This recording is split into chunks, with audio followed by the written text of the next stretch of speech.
Ahora sí. Bueno, buenas noches entonces para todos los participantes eh, de este primer taller de experiencias en investigación en neurocirugía. Te agradezco, doctora, por la colaboración. Estamos en presencia entonces, colegas de la doctora Paula Camargo. Ella es médica por la universidad, por la UPTC. Es neuróloga, cuenta con una especialidad en neurología por la FUCS. Es especialista de los trastornos del movimiento y Parkinson. Y también es miembro de la Asociación Colombiana de Neurología. Entonces, doctora, te agradezco por esta colaboración, este, por la participación en estos horarios. Te agradezco realmente y espero que les gusten los chicos, ¿verdad?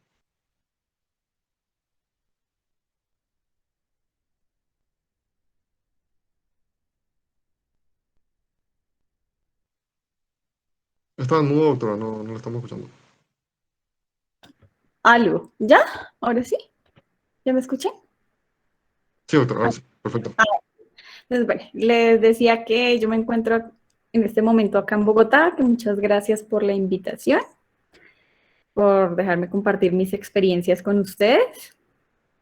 Bueno, les cuento, yo soy neuróloga, me gradué en el 2018 y posteriormente hice un fellow en Parkinson y trastornos del movimiento en la Universidad de Barcelona y pues actualmente ya volví a Colombia y me encuentro trabajando acá.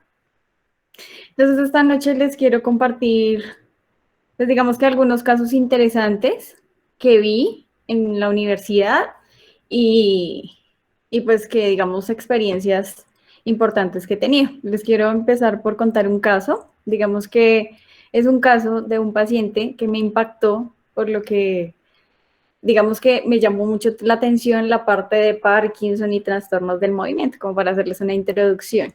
Entonces, cuando yo era estudiante, llegó a la, era R1 realmente, de neurología, llegó a la consulta un paciente médico, cirujano plástico, de alrededor de unos 50 años, que mientras estaba operando, en una de sus cirugías, se dio cuenta que empezó a tener un temblor en la mano derecha. Entonces el temblor era muy leve cuando nosotros lo vimos, sí, efectivamente era muy leve y se le empezó a hacer seguimiento, no tenía ningún otro síntoma, pero tuvo una rápida evolución, más o menos en 6 meses empezó con la rigidez y bradicinesia y ya se le hizo diagnóstico de enfermedad de Parkinson. Nosotros acá usualmente empezamos el tratamiento de la enfermedad de Parkinson con un medicamento que es un inhibidor de la monoaminoxidasa, que acá tenemos que se llama rasagilina, no sé si ustedes lo tendrán allá. Empezamos con ese, no mejoró demasiado mucho, igual todos los días hacía 5 o 6 cirugías y posteriormente le cambiamos el medicamento a uno que se llama los agonistas dopaminérgicos. Acá tenemos el pramipexol y la rotigotina. Estos medicamentos se utilizan en los pacientes que empiezan con una enfermedad temprana, pues de inicio joven, ¿no? Que es todo paciente menor de 50 años. Entonces, el paciente respondió muy bien al manejo con su pramipexol y al cabo de unos meses, a la consulta llegó acompañado por su esposa y por su hija porque estaban muy preocupadas por las conductas que había empezado a tener con el manejo con el pramipexol. Entonces, ellas empezaron a notar que empezó a tener comportamientos de hipersexualidad en el hospital, empezó a ver cosas pornográficas en el computador. Y a pesar de que, o sea, le servía mucho el medicamento para controlar sus síntomas y pues poder llevar a cabo sus actividades de la vida diaria, ya la parte de hipersexualidad y el trastorno de control de impulsos, porque también tenía un trastorno de control de impulsos, en el caso de eran compras compulsivas, entonces ya estaba interfiriendo en su calidad de vida. Entonces, por lo que tocó cambiarle el medicamento. El paciente se alcanzó a deprimir un poco adicionalmente y entonces ya tocó empezarle levodopa. Cuando inició el levodopa empezó con dosis muy bajas, pero la evolución fue muy, muy progresiva. Entonces empezó a usar dosis más altas, más altas, más altas para poder hacer cirugía. Llegó hasta usar cada 2 horas mientras operaba para poder tener un beneficio y pues hacer su actividad fuera satisfactoria. Entonces ya cuando se notó esto, El paciente era muy joven, tenía 52 años en ese momento, se había evolucionado muy rápido y estaba con altas dosis y pues digamos que con esas dosis tan altas, para los que no saben, digamos que la levodopa, los primeros 10 años de enfermedad es como una luna de miel, funciona perfecto, el paciente se siente muy bien, pero como la enfermedad de Parkinson es una enfermedad degenerativa, después de 10 años el paciente empieza a tener complicaciones motoras, ya no le funciona bien, hay inicio de dosis, deterioro de fin de dosis, empiezan a haber disinencias discapacitantes, el paciente ya estaba en tan poco tiempo, estaba muy mal, y pues digamos que había como una sensación de que pues, es colega tuyo, es un paciente joven, o sea, finalmente se termina cirugía. Con la cirugía le fue muy bien en la enfermedad, bueno, para control de la enfermedad, y pues ya no tuvo el problema del trastorno del control de impulsos, ya se le pudo bajar un poco el uso de la levodopa. Entonces con lo que vemos que gracias al avance de todo lo que ha habido últimamente, por lo menos en la enfermedad de Parkinson, que hemos podido llegar a la cirugía, pues hay pacientes pues que pueden mejorar su calidad de vida durante muchos años y actualmente está muy bien. ¿Sí? Entonces, digamos que esos son casos muy llamativos que lo dejan a uno como pensando en que uno podría estar en ese momento, en ese lugar, y la idea es buscar la mejor solución para los pacientes. Digamos que en neurología es muy importante, digamos que la semiología del paciente, ¿sí? Digamos que acá nosotros, los neurólogos, debemos ser muy finos al evaluar un paciente. Lo más importante, digamos que uno hace como un análisis de la enfermedad actual, hace como un prediagnóstico, pero al hacer examen físico o con la evolución del paciente puede cambiar totalmente la evolución de la enfermedad. Por ejemplo, les quiero contar este caso de una paciente. No sé si ahí vean la pantalla. ¿Sí la ven bien? Hola, ¿me están viendo la pantalla? Sí, Sí, doctora, sí, no se te preocupes. puede. ¿Señor? Vale, ¿me escuchan? Sí, se Sí, puede ver. doctora. Sí. Bueno, ahí les presento mi hospital donde hice mi residencia. Es un hospital que más o menos lo hicieron como en 1910, tiene ya bastantes años, es muy bonito, es parque de arquitecto. Entonces, es una paciente de 47 años que se dedicaba a la publicidad. Entonces contó por urgencias porque empezó a no hablar desde el sábado. Entonces llevaba un mes, entonces en la que ella empezó con un cambio en estado de ánimo con tendencia a la depresión y llanto fácil, y empezó con somnolencia. Entonces uno en ese momento puede pensar, bueno, hizo un episodio depresivo, sí es lo que pensaría uno en ese momento, pero posteriormente hizo 3 episodios de pérdida de la conciencia que no tenían compatibilidad con una crisis de epilepsia, tenía nada de trauma lingual, no relajación de esfínteres. Y 5 días después dejó de hablar. Y empezó con desconexiones con el medio y empeoramiento de la somnolencia, risa inmotivada, y empezaba a cantar por 5 minutos y a hacer movimientos oromandibulares y una postura rígida en flexión de sus miembros superiores. Entonces, por lo que decidieron consultar a Ishi en ese caso. De nada. Lo único que es que le habían hecho una colecistectomía, no tenía consumo de sustancias psicoactivas tampoco, no había presentado fiebre, nada de pérdida de peso, ni infecciones respiratorias previas, que era como lo importante para preguntar en este caso de la paciente. Cuando llegó allá al hospital, signos vitales estables, estaba un poquito desaturada, temperatura perfecta. Cuando lo examinamos al examen físico general se encontraba muy bien, y al examen neurológico, en ese momento la paciente estaba somnolienta, no establecía contacto visual con el examinador, inatenta, no respondía lo que se le preguntaba, emitía sonidos incomprensibles, no nominaba, no repetía, no obedecía órdenes. Era imposible evaluar sus funciones mentales superiores, eh, y pues el juicio y raciocinio pues no se podía evaluar ninguno. Entonces, en ese momento, uno como que hace un diagnóstico general como paciente con alteración del estado de conciencia, que no establece contacto visual. Entonces, uno ya va, digamos, dando el diagnóstico del paciente con la enfermedad actual. Entonces acá tenemos... Señora Calderón, paciente. buenos días. Entonces, Buenos días. ¿Cómo amaneció? ¿Cómo amaneció? entonces ahí ustedes pueden evidenciar que la paciente efectivamente no establecía contacto visual con el examinador, no respondía a preguntas, estaba como desconectada con el medio. Cha. Entonces estaba como desorientada, desubicada, como ustedes pueden Abra y cierre observar. los ojos. No atendía ninguna orden, Abra y cierre los ojos. ni haciendo el estímulo táctil. Entonces, pues parte importante del examen neurológico pues son los pares craneales, sus pupilas estaban hiporreactivas, no había papiledema, y en general movilizadas espontáneamente las 4 extremidades. Entonces, cuando un paciente llega así, digamos que moviliza sus extremidades, no tiene una focalización motora, entonces uno ahí empieza a descartar cosas como, bueno, probablemente no sea un evento cerebrovascular, sino tenga más que ver con algo metabólico, podría ser una causa.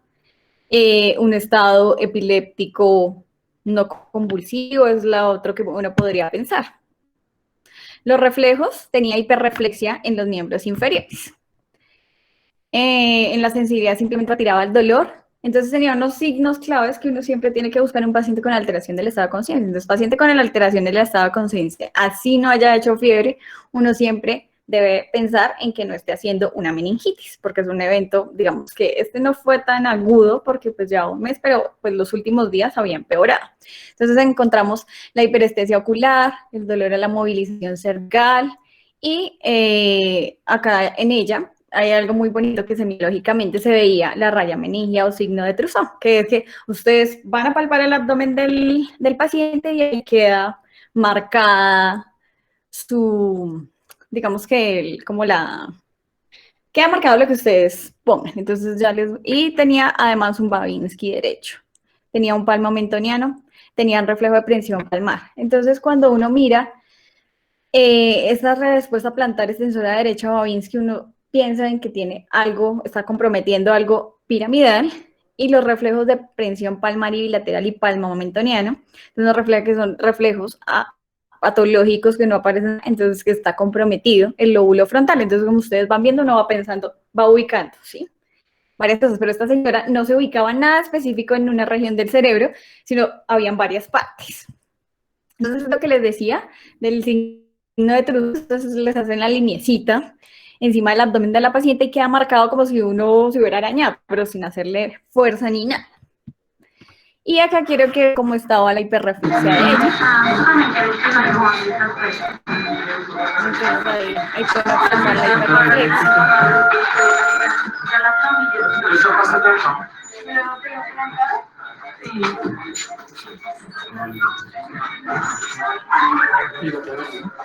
Estaban ambos lados. Y ahí pueden ver el Babinski, ni siquiera hay que hacerle la presión, lo hizo espontáneamente. Entonces, en esa paciente podemos observar eso. Y acá... Entonces ahí se hace el palmo mentoniano, que es hacerle la estimulación en la palma, y uno observa que la paciente tenga cambios en el mentón. Ahí está la compresión palmar y plantar, que uno lo observa en los bebés, porque esos son reflejos primitivos, pero ya en un adulto no lo observa. Entonces, ahí lo pueden observar ustedes. El reflejo de tensión palmar.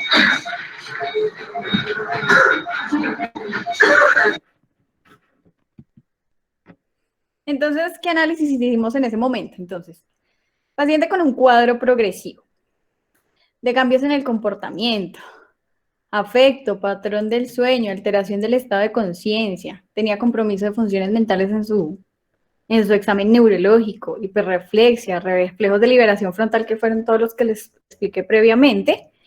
Entonces, uno tiene que descartar es algo general, ¿sí? Ya uno no va a pensar no, una CB de arteria cerebral media, no, sino algo que está comprometiendo todo el cerebro.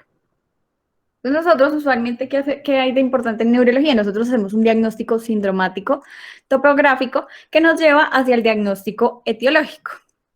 Entonces, sindromáticos ustedes siempre van a encontrar que es como algo muy general, ¿sí? Entonces, alteración del estado de conciencia, un síndrome epiléptico podría ser, un síndrome de alteración del patrón del sueño y de alteración del afecto por su cuadro inicial. Ya topográfico, digamos que en ella ya se hace algo más general.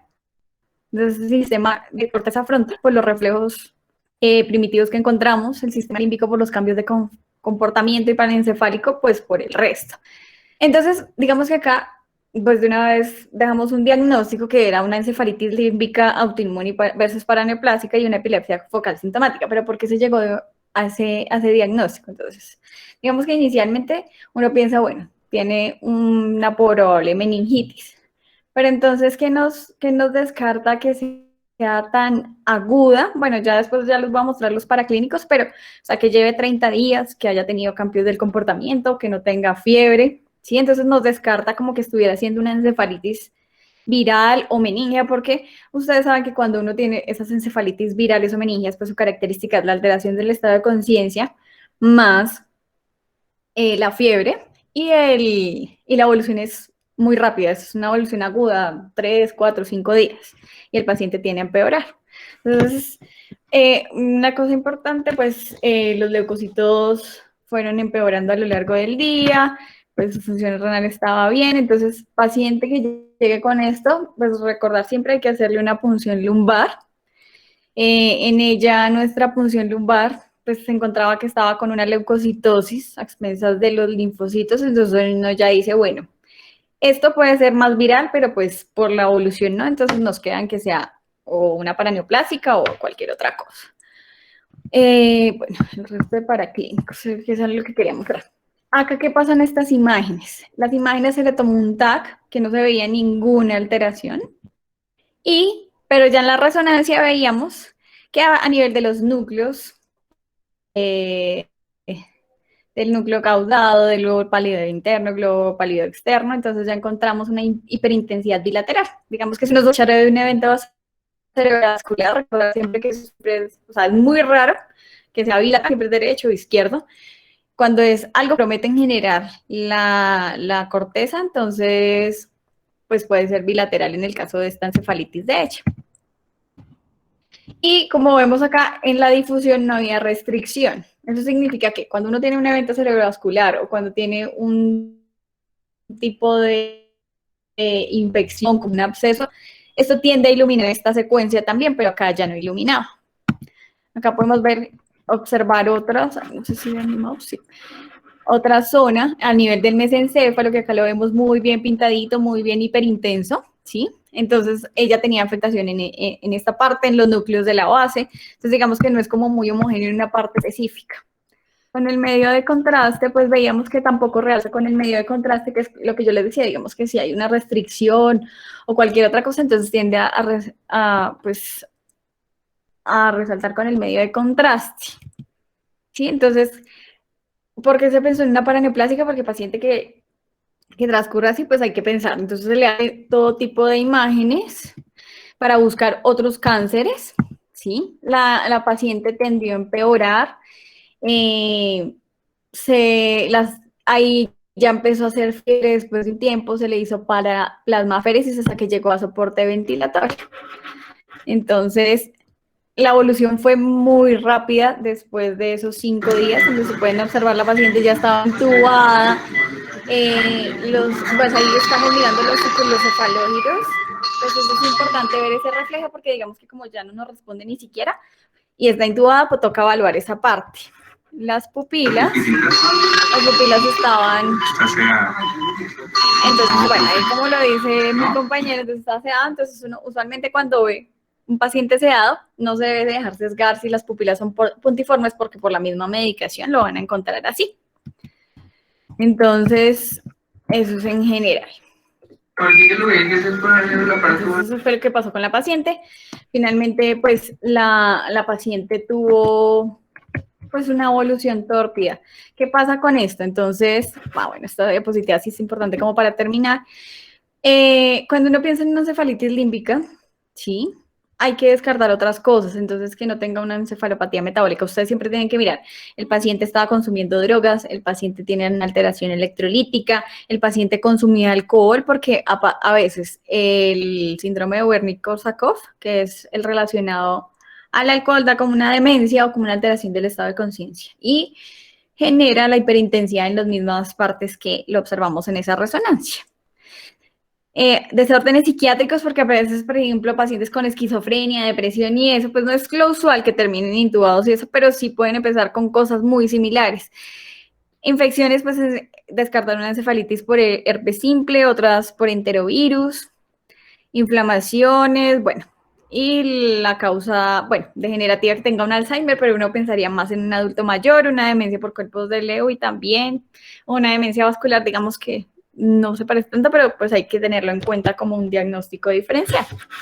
Entonces, lo que les quería mostrar con este caso era que uno, digamos, puede empezar con algo muy simple como una posible alteración psiquiátrica y terminar siendo una encefalitis, por eso hay que ser muy juiciosos con el examen neurológico para sospecharlo desde el principio y poder brindar al paciente, pues todo, digamos que los exámenes como más correctos para lograr establecer finalmente un diagnóstico. Pues no sé si tengan alguna pregunta de este caso.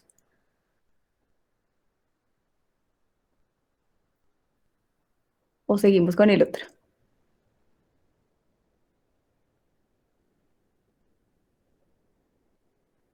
Bueno, creo que nadie tiene preguntas.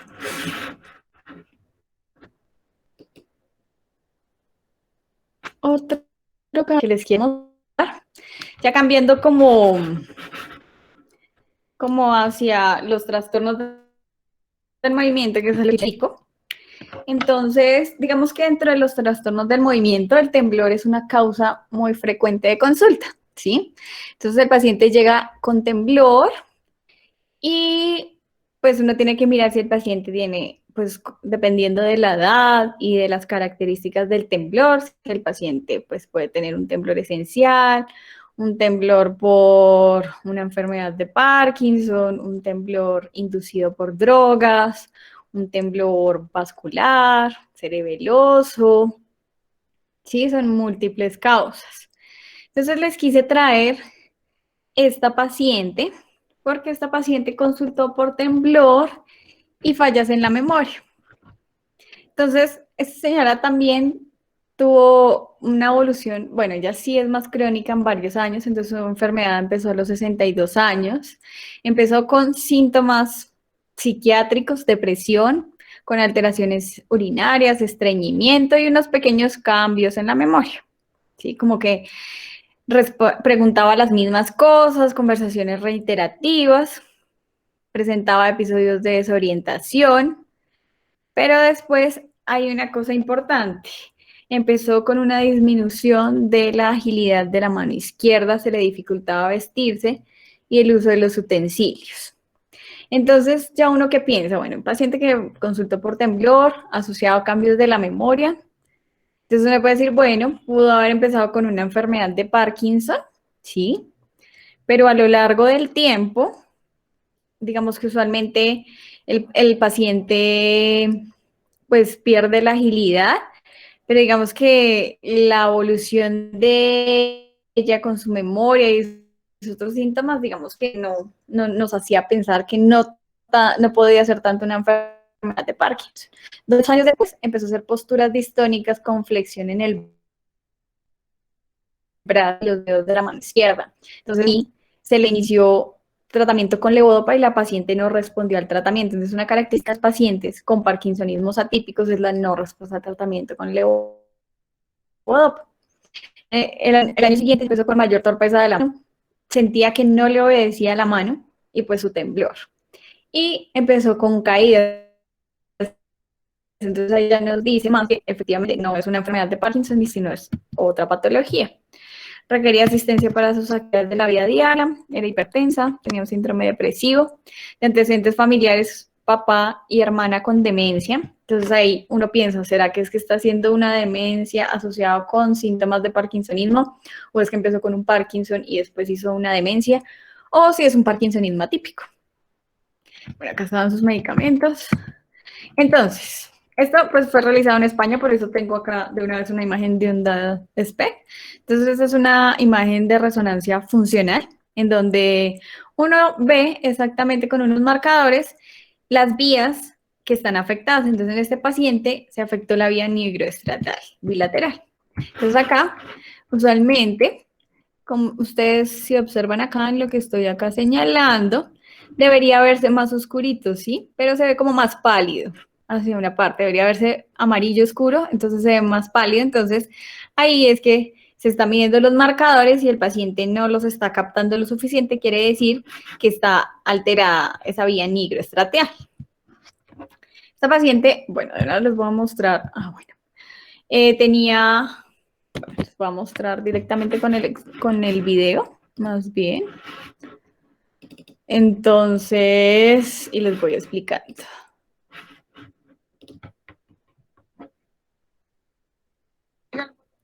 Entonces, esta paciente, siempre uno en un paciente neurológico debe observar muy bien los movimientos oculares. Si ustedes ven a esta paciente tiene unos movimientos oculares bastante lentos.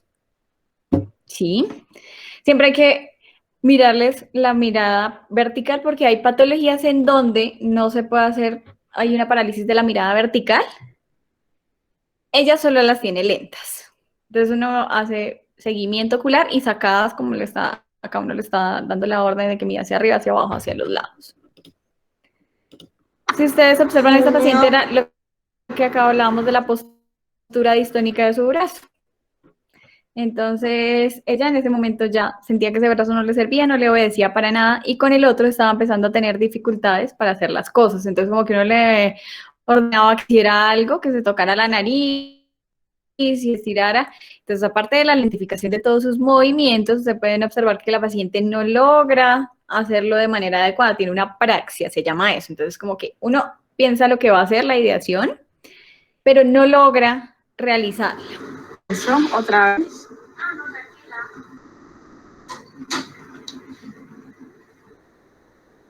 Entonces, ahí ven que vale la paciente.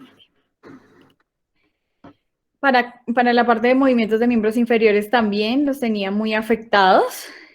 Y para caminar, digamos que no podía levantarse sola de la silla, a mí me tocó ayudarle. Y si ustedes pueden observar, su marcha era lenta. Sí. Y todo el tiempo estaba la postura distónica de ese brazo.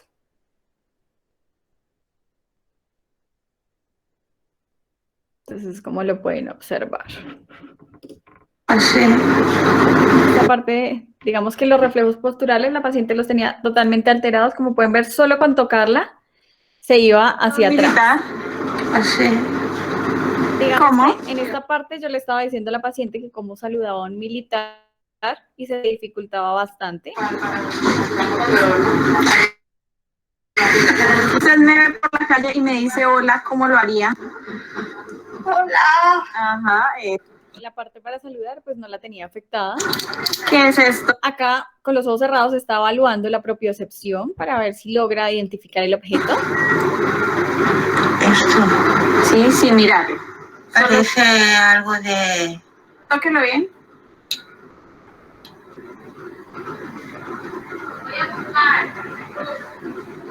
No sé, algo de pinza. Entonces, como ustedes pueden observar, a la paciente se le dificultaba identificar los objetos. Entonces, es como el resumen de todo el examen físico. En las imágenes, entonces, ustedes, es característico la degeneración corticobasal. O sea, digamos que en los trastornos del movimiento usualmente el cerebro está bien, no se observa nada, pero en estos pacientes, sí, por eso les traje este caso, empieza a observar una atrofia cortical, pero que es más de un lado que del otro. Entonces, ¿qué hay que diferenciar en estos pacientes?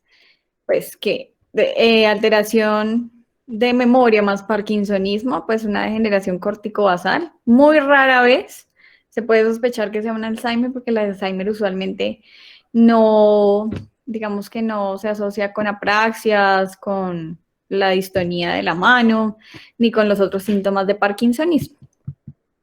¿Listo? Ese era otro caso que les quería mostrar.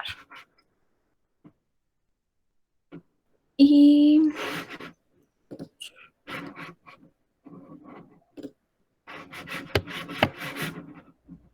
ya les muestro otro.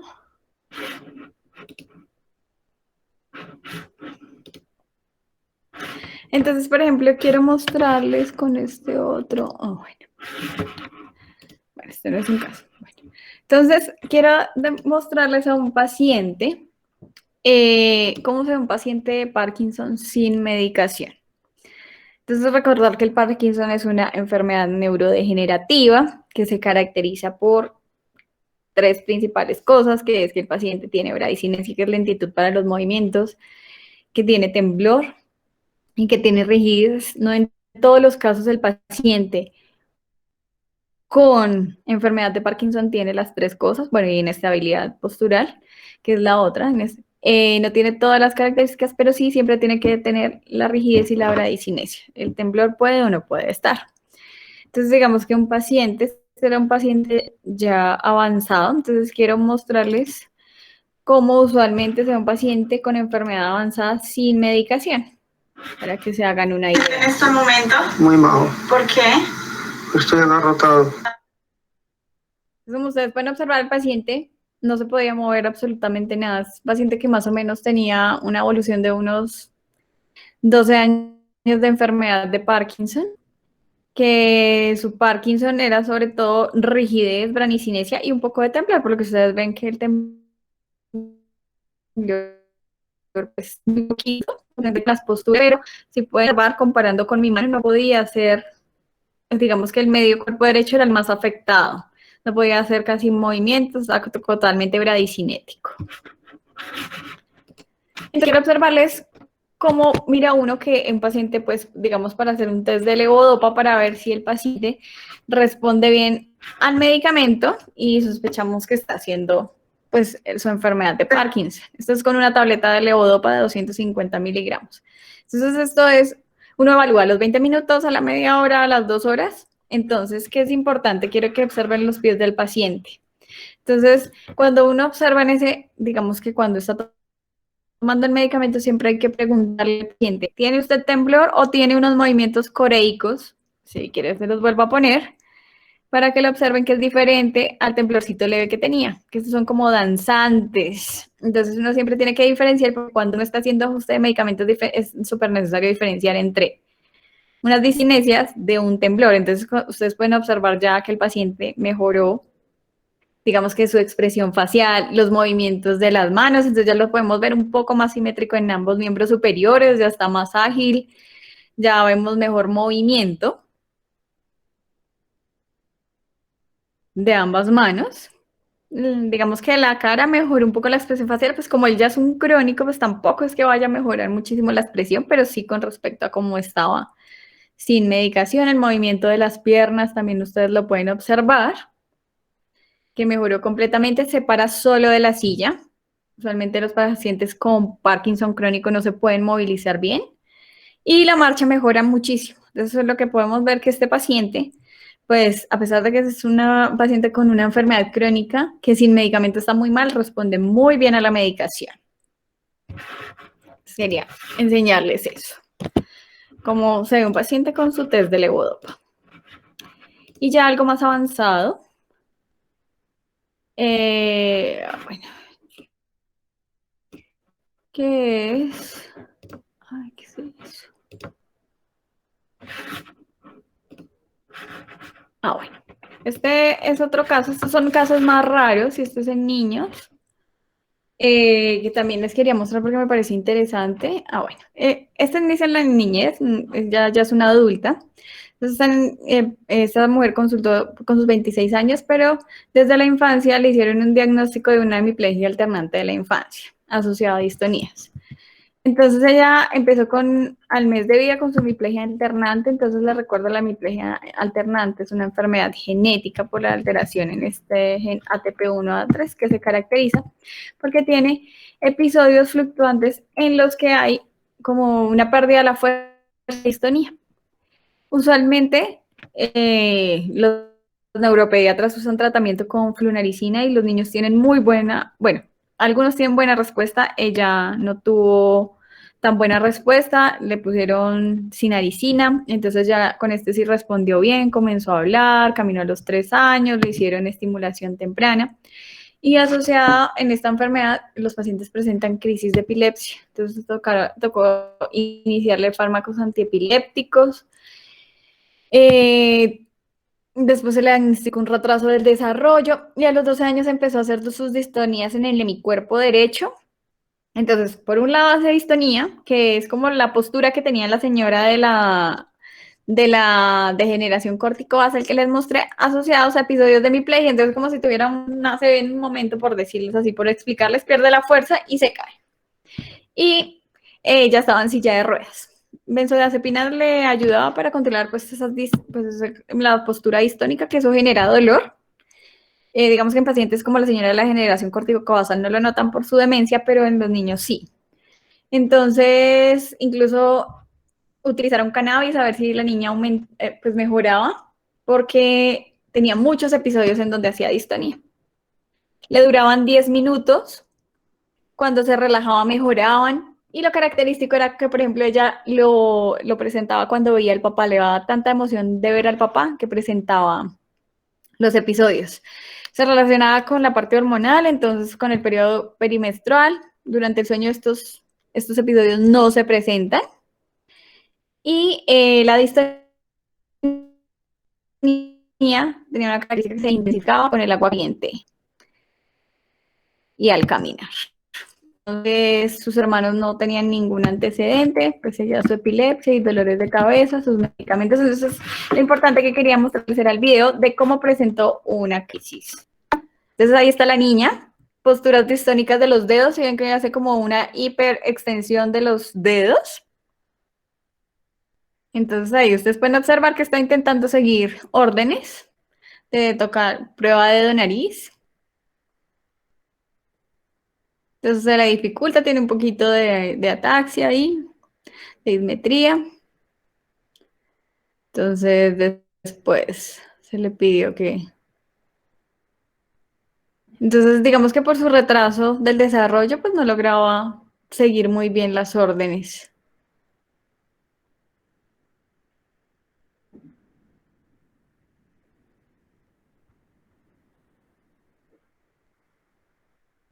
Entonces ahí pueden observar, bueno, las posturas distónicas de la niña, su seguimiento. Como caminaba, entonces postura distónica del pie derecho, pueden observarlo, no logra poner la planta del pie completa. Se le dificulta. Pueden observar la postura distónica, sobre todo del hallux.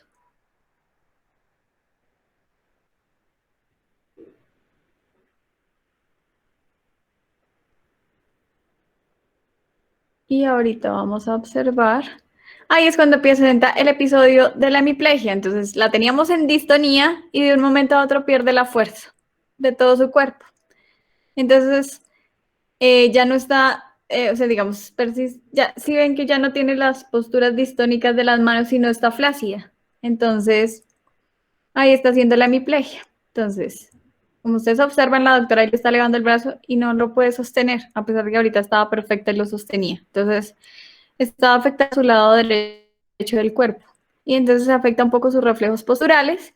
Y entonces toca esperar que la niña pues haga su autorresolución de su cuadro.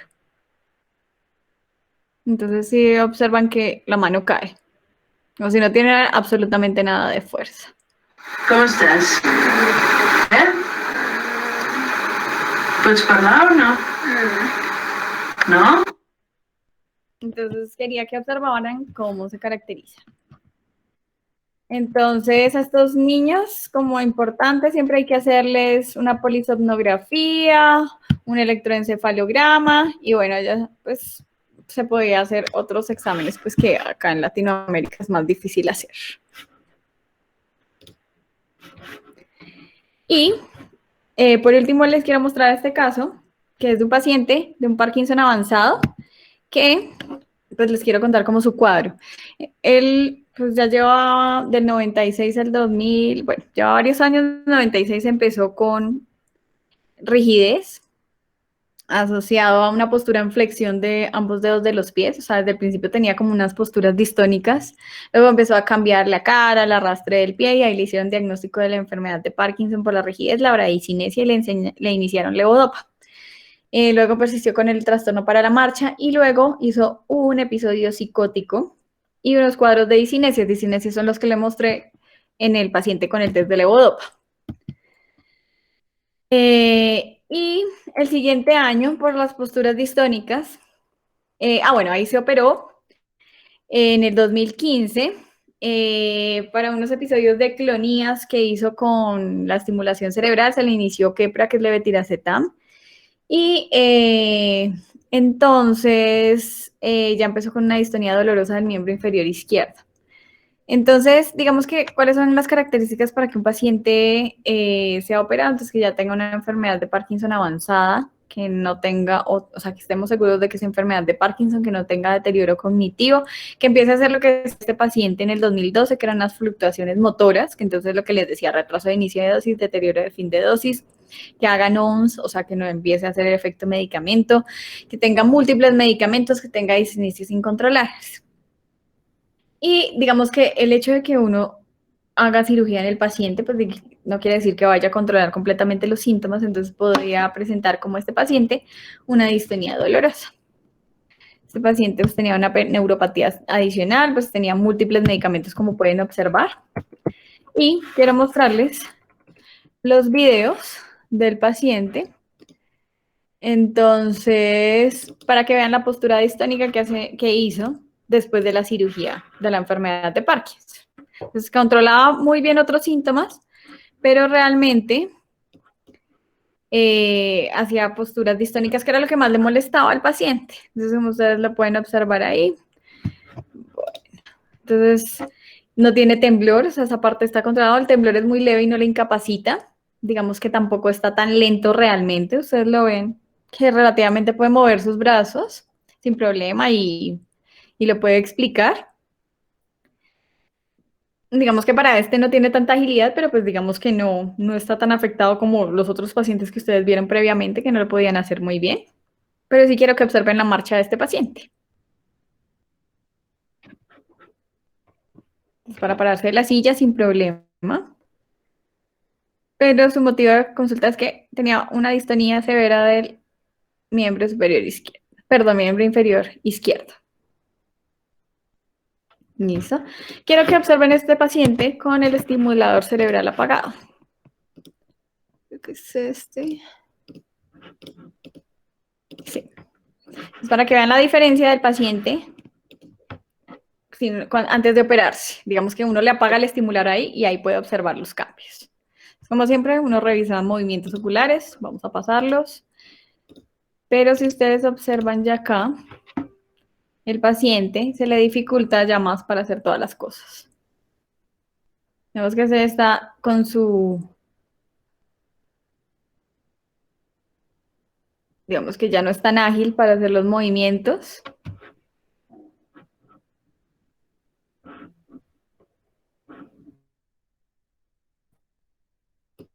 Si se observar, ahí está mucho más lento para hacerlo. Solo en el lado que fue por donde empezó su enfermedad. Y para la movilización de las piernas. Y lo que la más notorio es el caminado. Si ustedes observan, el caminado está completamente diferente, está lento, se nota la postura distónica, pero también está muy lento para caminar. E incluso hace postura distónica, si ustedes pueden observar, un poco de la mano derecha al caminar. Ahorita es un poco de postura distónica. Y se le observa pues la distonía del miembro inferior izquierdo. Les quería mostrar más o menos cómo sería un paciente operado y sin operar. Listo. Entonces, ay, ¿qué es eso? Más o menos esto era lo que les quería compartir, como una visión general como de casos que me impactaron de neurología general y casos que me impactaron de trastornos del movimiento. Listo, entonces no sé si ustedes tengan algunas preguntas o algo que adicionar. Excelente, doctora. Muy buena la conferencia. Bueno, chicos, entonces no sé si tienen alguna pregunta, pueden escribir por el chat o prender sus micrófonos sin problema alguno. Yo voy a ver. Hay una pregunta, doctora. Dice, para la utilización de levodopa ya se puede utilizar apenas se sospeche que es Parkinson. Sí, entonces lo que uno hace es, llega el paciente con temblor, la rigidez y la bradicinesia. Entonces, si tiene temblor, uno dice, uy, puede ser otra cosa, entonces les haces estudios complementarios. Si tiene las tres, la triada, bueno, entonces haces el test de levodopa. Entonces uno usualmente, digamos que si está en un lado más avanzado, como allá en España, uno los hospitaliza y hace test como el que hicimos el señor, sin medicamento y con medicamento. Digamos que nosotros, digamos, por ejemplo, yo en Colombia, no sé, en Paraguay, nos toca, digamos que no podemos hospitalizar un paciente con enfermedad de Parkinson, pero lo que hace uno, lo valora inicialmente, le hace una escala que se llama UPDRS motora, que le evalúa todo. La parte motora, los movimientos oculares, cómo está el habla, y le empiezas una dosis de levodopa en dosis bajas, más o menos de 300 miligramos al día, 500 miligramos más o menos, máximo, y al mes lo ves. Le haces la escalita, nuevamente la UPRS y comparas el pre y el post. Y ahí puedes ver la respuesta. A veces lo que uno también puede hacer es, digamos que lo ve una primera vez, lo cita con el medicamento a la consulta, le haces lo mismo y lo dejas como 1 o 2 horas caminando por el consultorio o que vaya y haga una vuelta y regrese. Pero entonces sí se utiliza como test de levodopa. ¿Listo? Si uno no está seguro de la enfermedad de Parkinson, digamos que hace el test, pero si sale negativo, entonces hace seguimiento del paciente. No sé si alguien más tenga alguna otra pregunta.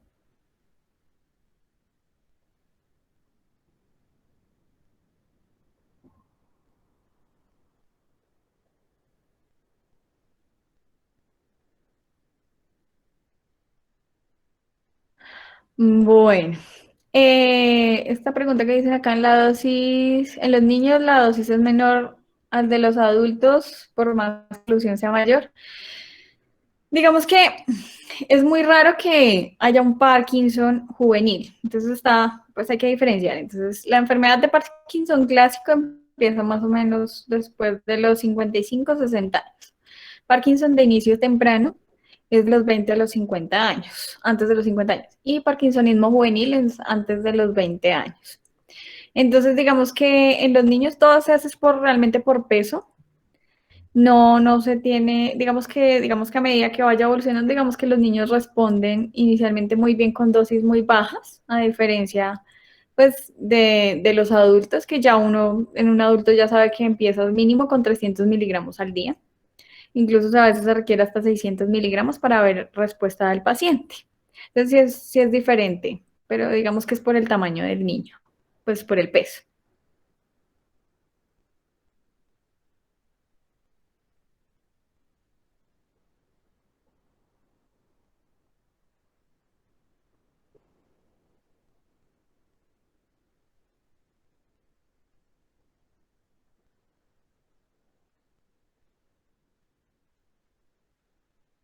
Ok, perfecto. Creo que no hay ninguna otra pregunta, doctora. Entonces, de parte de la sociedad, te agradezco realmente por esta participación. Creo que estuvo bastante completa la conferencia. Eh, Normalmente estamos iniciando recién en esto de lo que es la investigación en neurología y neurocirugía. Capaz que un poco más adelante haya más preguntas que necesiten respuesta. Entonces, te agradezco. Hice una última consulta. Ujú.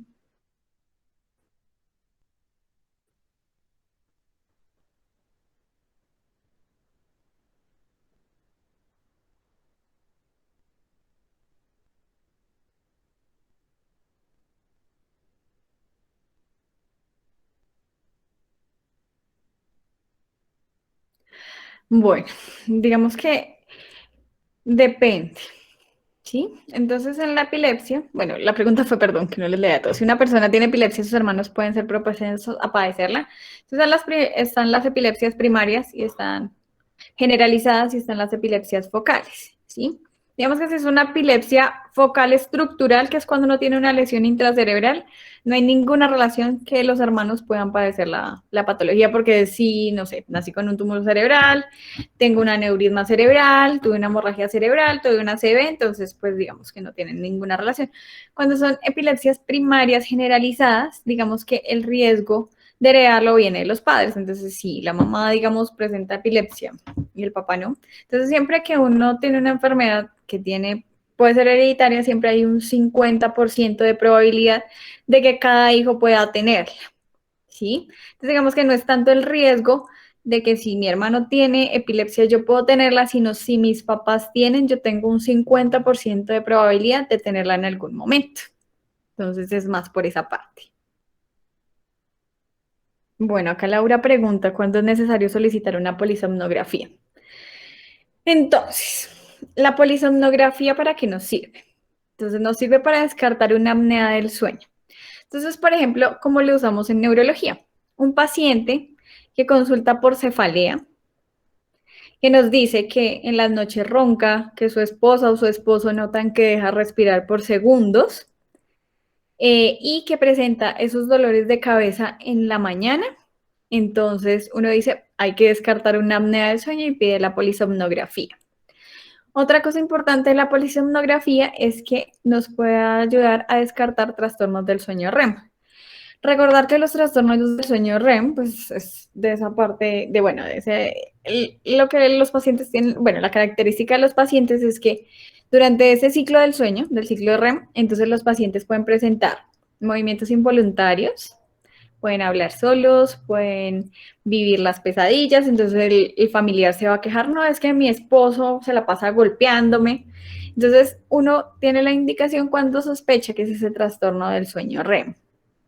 ¿Sí? Entonces, por ejemplo, en pacientes con Parkinson es importante indagar esto porque más o menos un 20 o 30% de pacientes con enfermedad de Parkinson 10 años antes de la enfermedad empiezan con trastorno del sueño REM. Entonces, es como un predictor, entonces uno les hace la polisomnografía directamente a ellos para descartar esa parte. En pacientes con, digamos, parasomnias, con terrores nocturnos, también uno lo podría descartar para preguntar eso. No se usa tanto, por ejemplo, en pacientes que consultan por insomnio. Entonces, por ejemplo, paciente que dice, no, es que llevo 5 años sin dormir bien, pero no tiene ningún otro síntoma, usualmente nos va a salir normal esa polisomnografía, entonces no tiene mucha indicación pedirla. Otra indicación en neurología es pacientes con esclerosis lateral amniotrófica, porque ellos, pues como se va generando pues toda la parte, va haciendo atrofia muscular, también puede hacer atrofia diafragmática, entonces necesitamos ver si están haciendo apneas. Por eso ellos sí tienen indicación y la mayoría de veces muchos tienen indicación de inicio de CPAP e incluso de BiPAP cuando requieren pues más, digamos que no es suficiente con el CPAP para controlar esas apneas que están haciendo. Entonces más o menos son las indicaciones de la polisomnografía.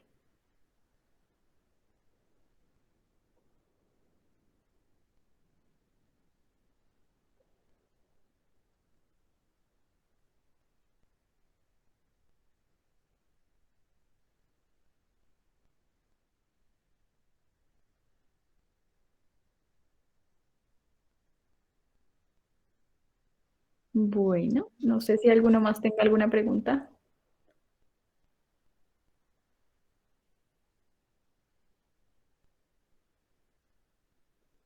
Excelente.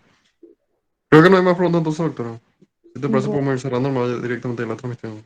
Entonces, de nuevo, te agradezco, doctora, por esta colaboración. Creo que le sirvió bastante a los chicos para iniciar en este mundo que es importante que es la investigación. Y nada, ojalá que un poco más adelante podamos ir colaborando juntos, ¿no?